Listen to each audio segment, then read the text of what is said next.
खाद्य वस्तुओं में मानव अपशिष्ट और गंदी चीजों की मिलावट की घटनाओं पर अंकुश लगाने के लिए राज्य सरकार कठोर कानून लाने जा रही है। मंगलवार को मुख्यमंत्री योगी आदित्यनाथ की अध्यक्षता में हुई बैठक में प्रस्तावित कानून के सभी पहलुओं पर विचार विमर्श किया गया। सीएम ने ऐसे मामलों को संज्ञेय अपराध के दायरे में लाने के साथ सजा और जुर्माने का अध्ययन कर अध्यादेश तैयार करने का निर्देश दिया। प्रस्तावित कानून में 10 साल तक की सजा का प्रावधान हो सकता है। सीएम ने कहा कि असामाजिक तत्व पहचान छिपाकर यह हरकत करते ऐसी गतिविधियों पर कड़ाई से लगाम लगनी चाहिए।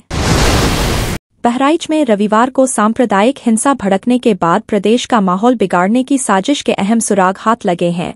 मामले की गंभीरता को देखते हुए मुख्यमंत्री योगी आदित्यनाथ के निर्देश पर एडीजी कानून व्यवस्था अमिताभ यश ने बहराइच जाकर हालात पर नियंत्रण किया। इसकी वजह से सोमवार दोपहर के बाद किसी भी इलाके में कोई अप्रिय घटना सामने नहीं आई। जांच यह भी सामने आया है कि जुलूस में डीजे पर पाकिस्तान के खिलाफ एक गाना बजाने का विरोध किया गया था। गाना बंद नहीं होने पर जुलूस पर पथराव होने लगा, जिसके बाद हालात बिगड़ते चले गए। हिंसा की आग में 2 दिन धधकने के बाद बहराइच में मंगलवार को तीसरे दिन पूरी तरह शांति रही। महाराष्ट्र के पूर्व मंत्री और अजित पवार वाली एनसीपी के दिग्गज नेता बाबा सिद्दीकी की बीते शनिवार देर रात गोली मारकर हत्या कर दी गई। अब इस मामले की गुत्थी सुलझाने की कोशिश हो रही है। ऐसे में कई चौंकाने वाले खुलासे हो रहे हैं। आरोपियों को लेकर एक और नया दावा किया जा रहा। पुलिस अधिकारियों का कहना है कि बाबा सिद्दीकी को मारने की प्लानिंग पुणे में 3 महीने पहले से ही शुरू हो गई थी। हत्यारों ने यूट्यूब से गोली चलाना सीखा था। इतना ही नहीं, उनकी स्नैपचैट तथा इंस्टाग्राम पर ही आपस में बातचीत होती थी। मुंबई क्राइम ब्रांच की टीम सिद्दीकी मर्डर केस में 4 लोगों को पकड़ चुकी है।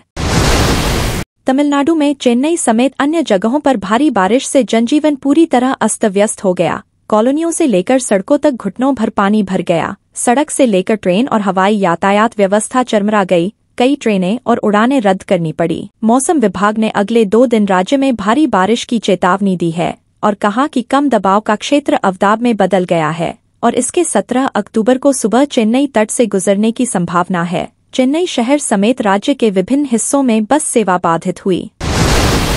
विधानसभा उपचुनाव वाले यूपी के 9 जिलों में आचार संहिता लागू हो गई है। इन सीटों के लिए 18 अक्टूबर को निर्वाचन की अधिसूचना जारी होगी। अपर मुख्य निर्वाचन अधिकारी चंद्रशेखर ने बताया कि आदर्श आचार संहिता के उपबंध मुजफ्फरनगर, मुरादाबाद, गाजियाबाद, अलीगढ़, मैनपुरी, कानपुर नगर, प्रयागराज, अम्बेडकरनगर और मिर्जापुर में लागू हो गए हैं। यहाँ बता दें कि राज्य राजधानी क्षेत्र और नगर निगम क्षेत्र की विधानसभा सीट पर चुनाव होने पर उस विधानसभा क्षेत्र में ही आचार संहिता लागू होती है, जबकि इसके अलावा अन्य क्षेत्रों में विधानसभा उपचुनाव होने पर पूरे जिले में आचार संहिता लागू हो जाती है। सोशल मीडिया पोस्ट के चलते विमानों में लगातार मिल रही बम की धमकियों के चलते नागरिक उड्डयन मंत्रालय ने बुधवार को एक उच्च स्तरीय बैठक बुलाई है। सूत्रों के मुताबिक इससे पहले नागरिक उड्डयन मंत्री राम मोहन नायडू ने सोमवार को नागरिक उड्डयन ब्यूरो, सीआईएसएफ और हवाई अड्डा सुरक्षा के अन्य वरिष्ठ अधिकारियों के साथ इस संबंध में बैठक की थी। एक वरिष्ठ पुलिस अधिकारी ने बताया कि हमने कई अकाउंट को निलंबित कर दिया है जो सोशल मीडिया पर विमानों में बम होने की धमकी दे रहे थे। पुलिस अधिकारी के अनुसार कुछ धमकियां लंदन और अन्य देशों से आई थीं। नेशनल कॉन्फ्रेंस के उपाध्यक्ष उमर अब्दुल्ला ने बुधवार को केंद्र शासित प्रदेश जम्मू कश्मीर के पहले मुख्यमंत्री के रूप में शपथ ली। उपराज्यपाल मनोज सिन्हा ने श्रीनगर के शेर कश्मीर इंटरनेशनल कन्वेंशन सेंटर में अब्दुल्ला और उनके मंत्रियों को शपथ दिलाई। मेंढर से नेशनल कॉन्फ्रेंस के विधायक जावेद अहमद राणा, रफियाबाद से जावेद अहमद डार, डीएच पोरा से सकीना इट्टू और सुरिंदर कुमार चौधरी को भी एलजी सिन्हा ने कैबिनेट मंत्री के रूप में शपथ दिलाई। सुरिंदर चौधरी डिप्टी सीएम बनाए गए हैं।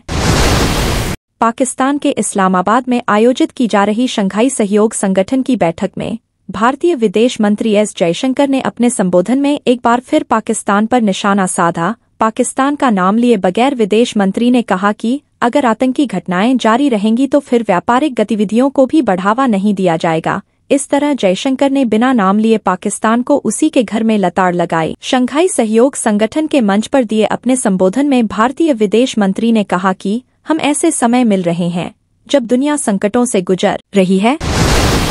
बिहार में जहरीली शराब कांड फिर भीषण रूप में सामने आया है। सारण में 1 की मौत और 2 के गंभीर होने की पुष्टि हुई, जबकि सीवान में मरने वाले 6 लोगों का नाम सामने आ चुका है। सीवान के ही एक मृतक के ग्रामीण ने 15 से 16 लोगों की मौत की बात कही है। प्रशासन की ओर से पुष्टि के बाद मौत का आंकड़ा स्पष्ट हो सकेगा। सारण में घटना मशरक थाना क्षेत्र के इब्राहिमपुर गांव में हुई है, जो सीवान जिले के भगवानपुर हाट और सारण जिले के मशरक थाना क्षेत्र की सीमा पर है। शहडोल जिला चिकित्सालय में पदस्थ सिविल सर्जन को 1 सप्ताह के भीतर पद से हटाकर उन पर लगे आरोपों की जांच कराई जाए, अन्यथा गोंडवाना गणतंत्र पार्टी गोंगपा भोपाल में मुख्यमंत्री निवास का घेराव करेगी। इस चेतावनी के साथ गोंगपा ने टेक्निकल ग्राउंड में विशाल जनसभा आयोजित की। इसके बाद राज्यपाल, मुख्यमंत्री और स्वास्थ्य मंत्री के नाम संबोधित ज्ञापन कमिश्नर को सौंपा गया। जनसभा में जिला प्रशासन और प्रदेश सरकार को चेताया गया कि यदि तय समय में कार्रवाई नहीं हुई तो गोंगपा राजधानी भोपाल में बड़े पैमाने पर आंदोलन करेगी।